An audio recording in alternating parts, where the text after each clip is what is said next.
ভিডিওটি দেখুন বাগেরহাট ৫ আসনের সংসদ সদস্য কি চমৎকার কথা বলেছে কবিতার আকারে ছন্দে ছন্দে কিভাবে কথার জবাব দিতে হয় এই বাইকটির কাছ থেকে শিখে নিন। বাগেরহাট ৫। মাননীয় স্পিকার, আপনাকে ধন্যবাদ। মাননীয় স্পিকার, আমরা গতকাল সংসদে একটি কবিতা শুনেছিলাম। চিরসুখী যে জন ভ্রমে কি কখন ব্যথিত বেদন বুঝিতে পারে, কি যাতনা বিষে বুঝিবে সে কিসে, কভু আসিবে সে দংশে নিজারে। মাননীয় স্পিকার, এই কবিতার বিপরীতে আমিও একটি কবিতা লিখেছি। যে কভু গুমের আধারে হারায়নি পথ, সে কি বুঝবে স্বজন হারানো বেদনা কত। গুমের যাতনা বুঝিবে সে কিসে, যে ছিল শিলংয়ের বিলাসিনী সে। রাগ করলেন?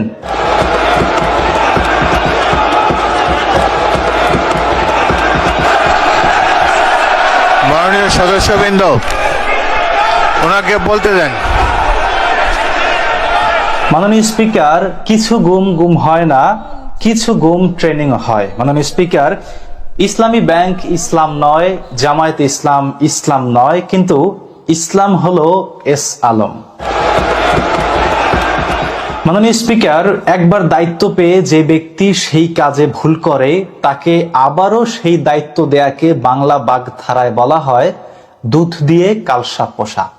আর সেই কালসাপ হলো এস আলম, যেই এস আলম ইসলামী ব্যাংককে বা হাত বসিয়ে ইসলামী ব্যাংককে লুটে পুটে নিঃস্ব করে দিয়েছে। মাননীয় স্পিকার, 2022 সালে BNP media cell Facebook page থেকে একটি পোস্ট করা হয়, যেখানে লেখা হয় ব্যাংকিং খাতে চলছে হরিলুট, এস আলম গ্রুপের লুটপাটে সংকটে ইসলামী ধারার ব্যাংকগুলো। মাননীয় স্পিকার, সেই লুটতরাজ এস আলম গ্রুপকে আবারও সেই ইসলামী ব্যাংকের দায়িত্ব দেওয়া হয়েছে। মাননীয় স্পিকার, সংবিধানের ঠিক কোন ধারায় এটা বলা হয়েছে?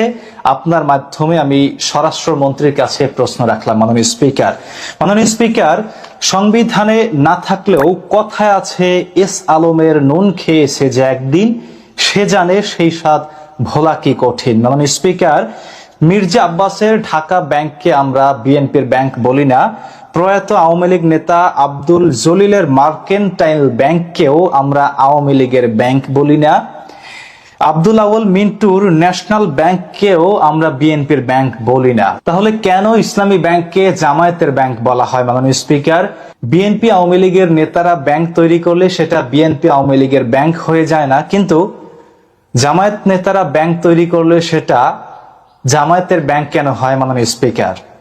নাহিদ হাসান, বাগেরহাট ৫। মাননীয় স্পিকার, আপনাকে ধন্যবাদ।